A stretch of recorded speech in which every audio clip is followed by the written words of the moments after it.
નતા કે ભાઈ આપજો અમન સીધે ખબર બોલતું તમે અમન આપજો હું કોઈ તો માગવા આવ્યા હું જો આપજો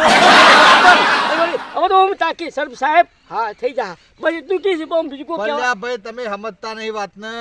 આ ત્રણ દાડો આ ગટર પાણી ફૂટી આ ત્રણ દાડાથી પોણી જાય છે ત્રણ દાડાથી આ ત્રણ દાડાથી જાય છે યાર સરપંચ જોવાય આવતા નહીં આમ થબા આ ત્રણ દાડાથી પોણી મારે ફૂટી જા આ ઘરના આગળ તો કોઈ સરપંચ કો કહેવા મારી વાત સાંભળો તમે હું કહો છો આપણે તો પેલા ડેપોટી સરપંચ ને લાયા છે ને તો ડેપોટી વળી વાત તો એ તો સાંભળતા જ નવો નહીં પૈ દોર છે કઈ તાકતા જ નહીં કદીએ તાકતા નહીં. મારા કાલ ભી છોકરાને પેલું હું કે ફોર્મ ભરું તું ફોર્મ ભરું તું. પેલું સિક્કો મારવા જો તો મને નરાભાઈ પૂછ્યું કે સાહેબ નહીં યાદ બોલો છે તો બારમાં આવી ગયા બારમાં મારતું હું બારમાં હું મારે મારે બહેરું કાર્ડ પડ્યો મો યાર તો મોંમાં પડ્યું? હા દવા કરી લઈ તો સરપંચમાં હું વાત કહું આપણે બધા ભેગા થઈને સરપંચ પાસે જઈએ માં તો નહીં હા ડેપોટી ને બેને ભેગા મારે કરીએ આપવું જ નહીં તો ગટર અને વાત એક કરીએ તો ગામમાં. સરપંચ